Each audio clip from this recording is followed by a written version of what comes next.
There came a knight from the field of slain, his steed was drenched in blood and rain. Finlay. We must now return to the fortress of Tilliatudlem and its inhabitants. The morning, being the first after the Battle of Loudon Hill, had dawned upon its battlements, and the defenders had already resumed the labors by which they proposed to render the place tenable, when the watchman, who was placed in a high turret, called the Warder's Tower, gave the signal that a horseman was approaching. As he came nearer, his dress indicated an officer of the Lifeguards, and the slowness of his horse's pace, as well as the manner in which the rider stooped on the saddle-bow, plainly showed that he was sick or wounded. The wicket was instantly opened to receive him, and Lord Evandale rode into the courtyard, so reduced by loss of blood, that he was unable to dismount without assistance. As he entered the hall, leaning upon a servant, the lady shrieked with surprise and terror, for, pale as death, stained with blood, his regimentals soiled and torn, and his hair matted and disordered, he resembled rather a spectre than a human being. But their next exclamation was that of joy at his escape. "Thank God," exclaimed Lady Margaret, "that you are here, and have escaped the hands of the bloodthirsty murderers who have cut off so many of the king's loyal servants." "Thank God," added Edith, "that you are here and in safety. We have dreaded the worst. But you are wounded, and I fear we have little the means of assisting you." "My wounds are only sword cuts," answered the young nobleman, as he reposed himself on a seat. "The pain is not worth mentioning, and I should not even feel exhausted but for the loss of blood. But it was not my purpose to bring my weakness to add to your danger and distress, but to relieve them, if possible. What can I do for you? Permit me," he added, addressing Lady Margaret, "permit me to think and act as your son, my dear madam, as your brother, Edith." He pronounced the last part of the sentence with some emphasis, as if he feared that the apprehension of his pretensions as a suitor might render his proffered services unacceptable to Miss Bellenden. She was not insensible to his delicacy, but there was no time for exchange of sentiments. "We are preparing for our defense," said the old lady with great dignity. "My brother has taken charge of our garrison, and, by the grace of God, we will give the rebels such a reception as they deserve." "How gladly," said Evandale, "would I share in the defense of the castle. But in my present state, I should be but a burden to you, nay, something worse, for the knowledge that an officer of the Lifeguards was in the castle would be sufficient to make these rogues more desperately earnest to possess themselves of it. If they find it defended only by the family, they may possibly march on to Glasgow rather than hazard an assault." "And can you think so meanly of us, my lord?" said Edith, with the generous burst of feeling which woman so often evinces, and which becomes her so well, her voice faltering through eagerness, and her brow coloring with the noble warmth which dictated her language. "Can you think so meanly of your friends, as that they would permit such considerations to interfere with their sheltering and protecting you at a moment when you are unable to defend yourself, and when the whole country is filled with the enemy? Is there a cottage in Scotland whose owners would permit a valued friend to leave it in such circumstances? And can you think we will allow you to go from a castle which we hold to be strong enough for our own defense?" "Lord Evandale need never think of it," said Lady Margaret. "I will dress his wounds myself. It is all an old wife is fit for in wartime, but to quit the castle of Tilliatudlem when the sword of the enemy is drawn to slay him, the meanest trooper that ever wore the king's coat on his back should not do so, much less my young Lord Evandale. Ours is not a house that ought to brook such dishonour. The Tower of Tilliatudlem has been too much distinguished by the visit of his most sacred—" Here she was interrupted by the entrance of the Major. "We have taken a prisoner, my dear uncle," said Edith, "a wounded prisoner, and he wants to escape from us. You must help us to keep him by force." "Lord Evandale," exclaimed the veteran, "I am as much pleased as when I got my first commission. Claverhouse reported you were killed, or missing at least. I should have been slain, but for a friend of yours," said Lord Evandale, speaking with some emotion, and bending his eyes on the ground, as if he wished to avoid seeing the impression that what he was about to say would make upon Miss Bellenden.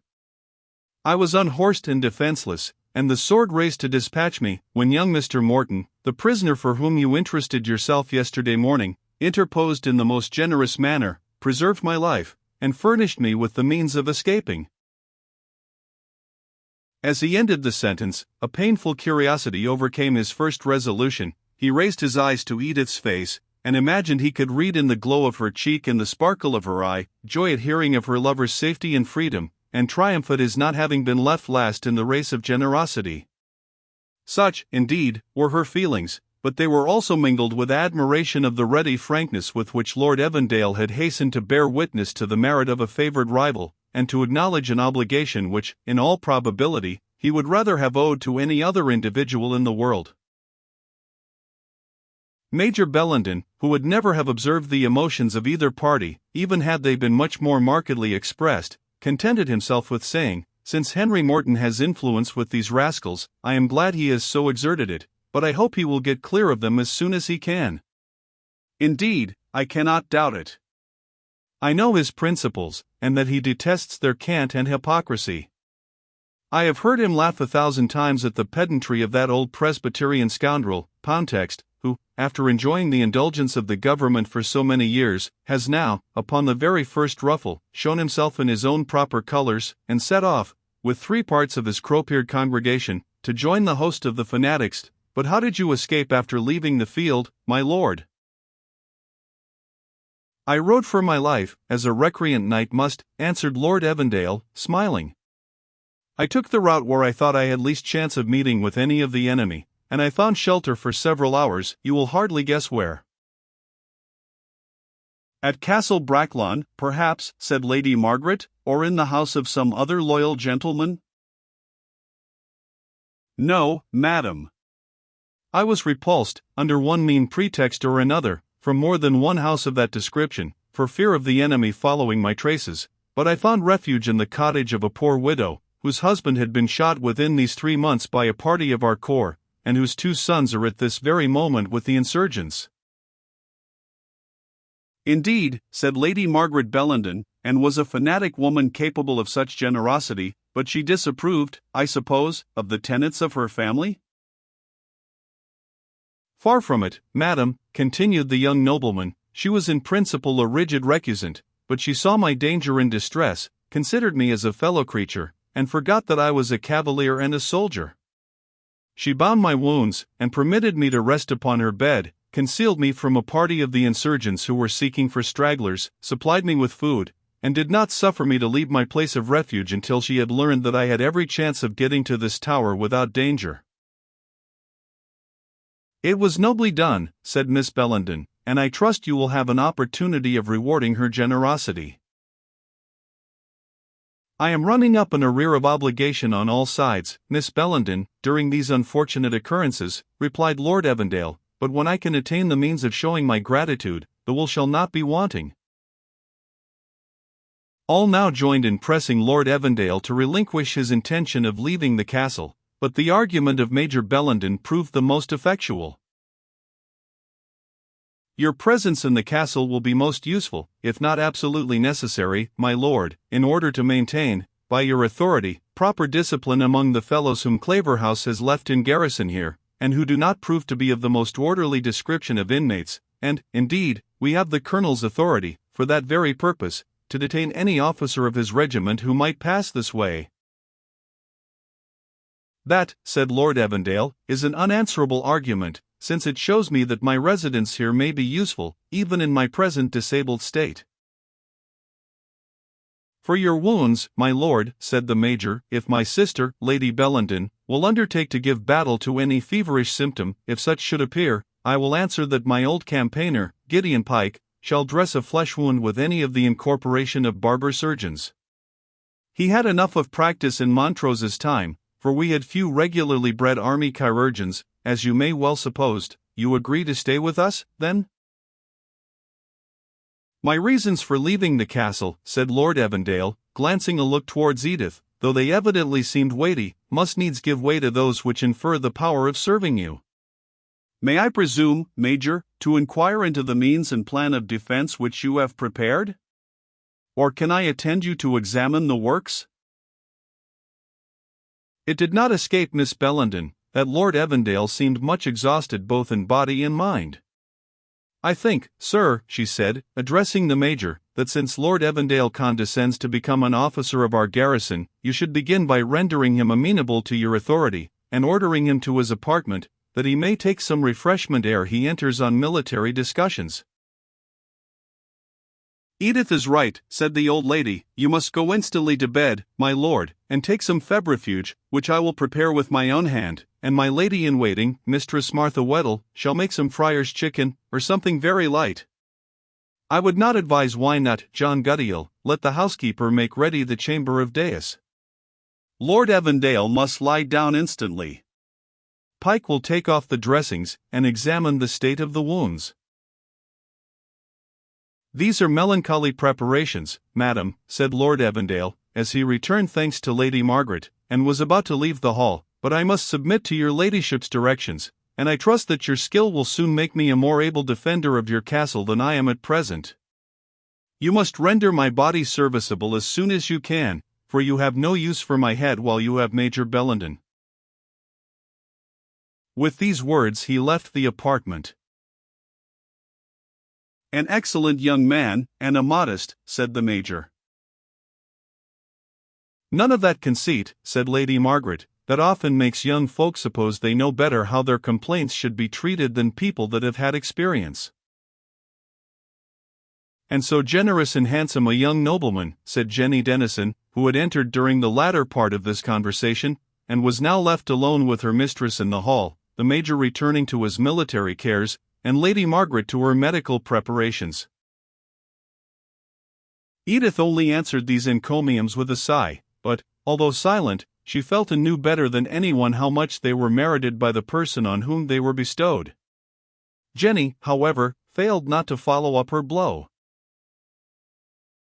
"It's true that my lady says, there's nae trusting a Presbyterian, they are a faithless mansworn loons. Why what hae thought that young Milnwood and Cuddy Hedrig what hae ta'en on why they rebel blackguards?" "What do you mean by such improbable nonsense, Jenny?" said her young mistress, very much displeased. "I ken it's no pleasing for you to hear, madam," answered Jenny heartily, "and it's as little pleasant for me to tell, but as good ye sold kenna about it soon as sign, for the Halecastle's ringing white." "Ringing with what, Jenny? Have you a mind to drive me mad?" answered Edith, impatiently. "Just that Henry Morton of Milnwood is out wi' the rebels, and Ano, their chief leaders." "It is a falsehood," said Edith, "a most base calumny. And you are very bold to dare to repeat it to me. Henry Morton is incapable of such treachery to his king and country, such cruelty to me, to all the innocent and defenseless victims, who must suffer in a civil war. I tell you he is utterly incapable of it, in every sense." Dear Miss Edith," replied Jenny, still constant to her text, "they maun be better acquainted wi' young men than I am, or ever wish to be, that can tell precisely what they're capable or no capable o'. But there has been Trooper Tam, and another chield, out in bonnets and grey plaids, like countrymen, to reconnoitre. I think John Guttiel see'd it, and they hae been amang the rebels, and brought back word that they had seen young Milnwood mounted on an oath the dragoon horses that was ta'en at Loudon Hill, armed wi' swords and pistols, like wabot him, and hand and glove wi' the foremost o' them, and dreeling and commanding the men, and Cuddy at the heels o' him, in Ano, sergeant. Bothwell's laced waistcoats, and a cocked hat with a bab o' blue ribbands at it for the auld cause o' the Covenant, but Cuddy I liked a blue ribband, and a ruffled sark, like ony lord o' the land. It sets the like o' him, indeed." "Jenny," said her young mistress hastily, "it is impossible these men's report can be true. My uncle has heard nothing of it at this instant." "Because Tam Halliday," answered the handmaiden, "came in just 5 minutes after Lord Evandale, and when he heard his lordship was in the castle, he swore, the profane loon, he would be deemed ere he would make the report, as he see'd it, of his news to Major Bellenden, since there was an officer of his own regiment in the garrison. Say he would have said naething till Lord Evandale wakened the next morning, only he told me about it." Here Jenny looked a little down, just to vex me about Cuddy. "Poh, you silly girl," said Edith, assuming some courage, "it is all a trick of that fellow to tease you." "Nah, madam, it canna be that, for John Guttiel took the other dragoon, he's an old hard-favoured man, I wotna his name, into the cellar, and gie him a tass o' brandy to get the news out o' him, and he said just the same as Tam Halliday, word for word, and Mr. Guttiel was in sic a rage, that he told it a hour again to us, and says the Hale rebellion is owing to the nonsense o' my Letty and the Major, and Lord Evandale, that begged off young Milnwood and Cuddy yesterday morning, for that, if they had suffered, the country wad hae been quiet, and troth I am muckle o' that opinion missile." This last commentary Jenny added to her tale, in resentment of her mistress's extreme and obstinate incredulity. She was instantly alarmed, however, by the effect which her news produced upon her young lady, an effect rendered doubly violent by the high church principles and prejudices in which Miss Bellenden had been educated. Her complexion became as pale as a corpse, her respiration so difficult that it was on the point of altogether failing her, and her limbs so incapable of supporting her, that she sunk, rather than sat, down upon one of the seats in the hall, and seemed on the eve of fainting. Jenny tried cold water, burnt feathers, cutting of laces, and all other remedies usual in hysterical cases, but without any immediate effect. "God forgie me! What hae I done?" said the repentant fille de chambre. "I wish my tongue had been cut it out. What hae thought o' her taking on that way, and if for a young lad, oh, Miss Edith, dear Miss Edith, haud your heart up about it, it's maybe no true for her that I hae said, oh, I wish my mouth had been blistered.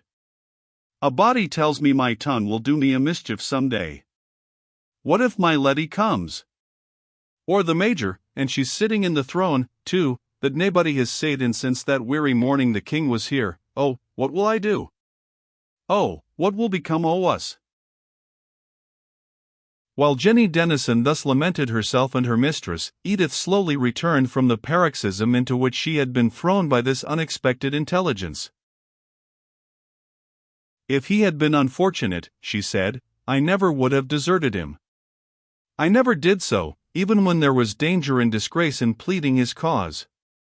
If he had died, I would have mourned him. If he had been unfaithful, I would have forgiven him, but a rebel to his king, a traitor to his country, the associate and colleague of cutthroats and common stabbers, the persecutor of all that is noble, the professed and blasphemous enemy of all that is sacred, I will tear him from my heart, if my lifeblood should ebb in the effort."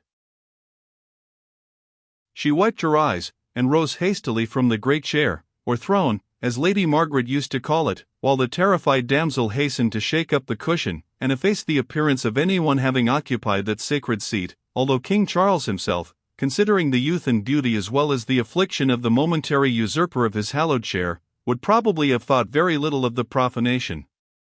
She then hastened officiously to press her support on Edith, as she paced the hall apparently in deep meditation. "Tak my arm, madam, better just tak my arm, sorrow maun hae its vent, and doubtless." "No, Jenny," said Edith, with firmness, "you have seen my weakness, and you shall see my strength." "But ye leaned on me the other morning, Miss Edith, when ye were sair grieved." Misplaced and erring affection may require support, Jenny. Duty can support itself, yet I will do nothing rashly. I will be aware of the reasons of his conduct and then cast him off forever, was the firm and determined answer of her young lady. Overawed by a manner of which she could neither conceive the motive, nor estimate the merit, Jenny muttered between her teeth, "Odd, when the first flight's hour, Miss Edith taks it as easy as I do, and muckle easier, and I'm sure I ne'er cared half as muckle about Cuddy Hedrig as she did about young Milnwood. For by that, it's maybe as will to hae a friend on baith sides, for, if the Whigs sult come to tak the castle, as it's like they may, when there's sae little victual, and the dragoons wasting what's owed, you, in that case, Milnwood and Cuddy wad hae the upper hand, and their friendship wad be worth siller. I was thinking sae this morning or I heard the news." With this consolatory reflection the damsel went about her usual occupations, leaving her mistress to school her mind as she best might, for eradicating the sentiments which she had hitherto entertained towards Henry Morton.